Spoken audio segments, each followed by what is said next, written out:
Hello and welcome to Chapter 19, the last chapter we'll be covering here. What I'd like to do is actually start you at the back of the chapter and then we'll go to the front real quick.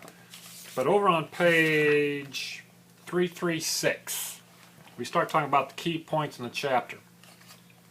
Point 1 is incredibly important. You've got to remember one thing. When it comes to advertising, and we're going to talk about advertising here in a couple minutes. Advertising such as newspaper, which is your bread and butter, you got TV, which is costly, magazines, depending on what region you hit. But again, advertising is expensive, but it's also not three-dimensional. You've got to remember one thing about visual merchandising. When you're doing a display up, remember you're talking three-dimensional, which is always a huge benefit. So key point number 1 says the 3 dimensions of visual merchandising makes it an excellent tool for accurately presenting the merchandise to the consumer. 3 dimensions is very important. But also keep in mind at the same time that organizations are probably going to throw tons and tons of money at advertising and minuscule amounts of money at the displays. Now your big boys like Macy's, of course, they'll put money toward their displays. But Fred's down here at the corner, these other places, they'll put very little money into the actual displays. Alright, let's jump over to page 320. Sorry about that, got off topic a little bit about Fred's. Don't know how that came up. Visual merchandising is intended to capture the attention of those who frequent brick and mortar operations with the hope of transforming their curiosity into a purchase. Remember back to the very first day we even did this stuff. Turn that shopper into a purchaser. Make that customer open that pocketbook, pull out that credit card. That's what it's all about. Basically, that is your job as a visual merchandiser. 321, we start talking about unlike television commercial, which is used sparingly in retailing by comparison to all other advertising media, print and radio generate little excitement. Are you hearing what this is saying? Print and radio generate little excitement. Now keep that in mind as we turn the page and talk about newspapers. We start talking about advertising over on page 322. The first thing they talk about is the media. They talk about newspapers. Guys, you can tell me what you want to, but newspapers are still the lifeblood of this thing. TV's great, radio's great. The newspaper is still your bread and butter, guys, okay? Lead time, it talks about the cost. Although the cost of advertising in newspapers is increasing, it still doesn't match TV or magazines even for that point. Market appeal talks about the life of advertisement. Then over on page 323 we talk about magazines. It is the magazine that brings high quality print reproduction to the retailer. Whether black and white or produced in 4-color format, ads in magazines generally provide a greater degree of clarity than their print counterpart, the newspaper. So, is there time and a place for magazine ads? Certainly. But remember, newspapers are your bread and butter. And then it talks about life potential, broad distribution, quality, and then at the bottom of page 324, remember, we're still talking about magazines. They talk about regional editions of most magazines available for more restricted distribution.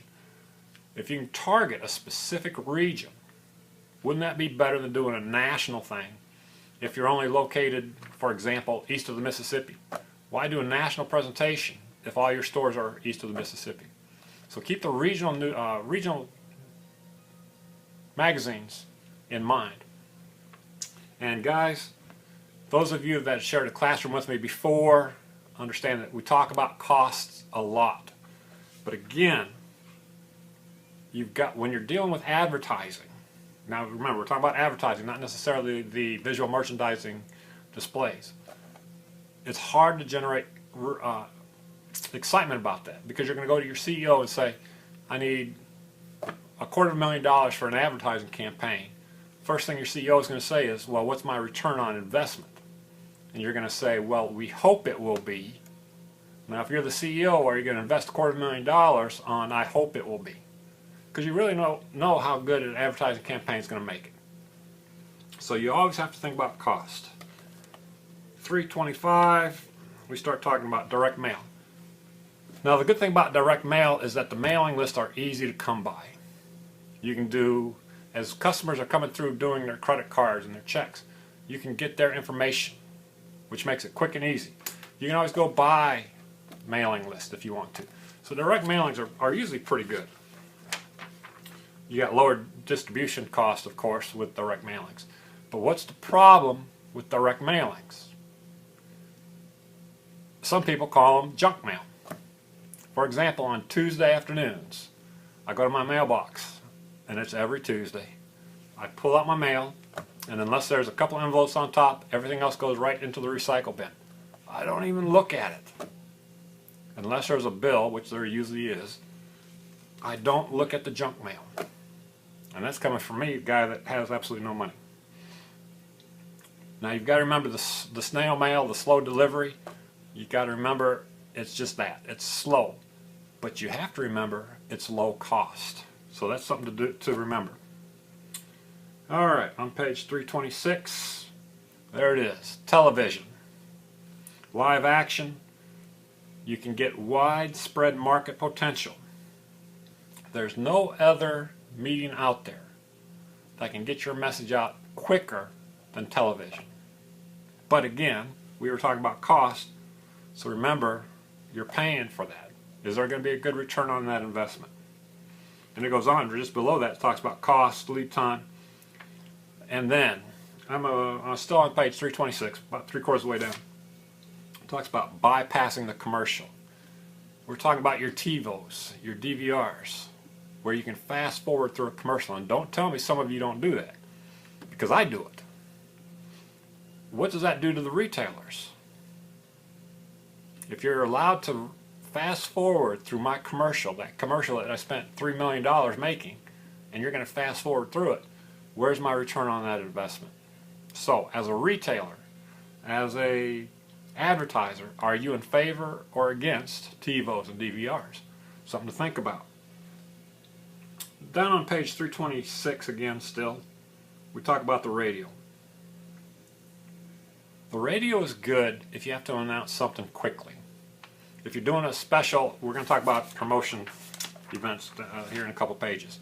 If you have a special guest or a special promotion that just happens to come up real quick, radio is a good way to get it out into the streets. 327. Now here's what everybody's probably thinking about. Well, use a website. There are advantages to websites. For example, the website interactivity, detailed information. Websites are available 24/7. But we're going to come back to that. 24/7, and it's relatively inexpensive to run a website. The problem is, as a shopper, and tell me you haven't done this, gone to your favorite store, started clicking buy this, buy this, buy this, buy this, buy this, and then you hit checkout, and your total comes out to like $13 trillion billion. What's it so easy to do? You click and you empty your cart. So that $13 trillion billion in sales just went right out in the click of a button. So there's a problem with websites, so keep that in mind. Starting on page 327, we talk about promotional advertising, institutional advertising. These are just different types of advertising. Combination of advertising. On 328, we talk about cooperative advertising. The principle involves the sharing of the cost of the ad between the manufacturer and the retailer. You're probably seeing more and more of this, which is a good thing. That shared cost will always help out. So don't think that's not a bad thing. We talk about special events on 329. Fashion shows. We want to talk about fashion shows for just a second. We talk about the runway shows. We talk about informal modeling over on page 331. Is it less expensive to go out and hire a big name model, or just use some of your own employees, dress them up in whatever fashion you're trying, or apparel that you're trying to promote, and have them walk around the store? They would love to do it. They're less expensive than a big name model, and the customers might think them more approachable than your big name models. So just something to think about. Again, and I hate to stress it, but this chapter more than most, we're going to talk about costs. Remember, advertising gets a whole lot more money than visual merchandising, except the big name stores like Macy's. Trunk shows, cosmetic demonstrations, holiday parades, etc., etc. 332, talk about special sales. 330, product sampling is a great way to introduce your line. A new color, something that will motivate a future purchase, especially around Christmas time. So don't let that just slip through their fingers. Cooking demonstrations. Now, we get down to 333. Remember the old saying, any publicity is good publicity. Don't know that I go along with that every time, but most times I would agree to that. Free publicity, if I can get something free in the newspaper, get an article written about me, something like that. Now, my comment would be, what about BP?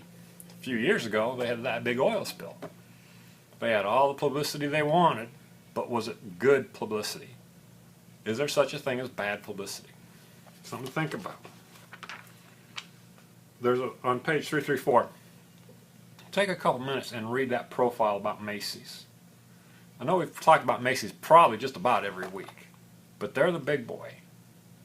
Read that article or the little profile. It's a good little profile on them. And then we wrap it up on 334 and 335 about promotional campaigns. They do pay off. They do pay off, but they are costly at the same time. And that takes us back to page 336 where we started. Guys, again, please look over those key points of the chapter. And that covers the text, the chapters that we're going to cover anyways. All right, hope you get through this chapter. It's a good chapter. It's starting to wrap things up. It's tucking in the corners. It's dotting the I's and crossing the T's. All right?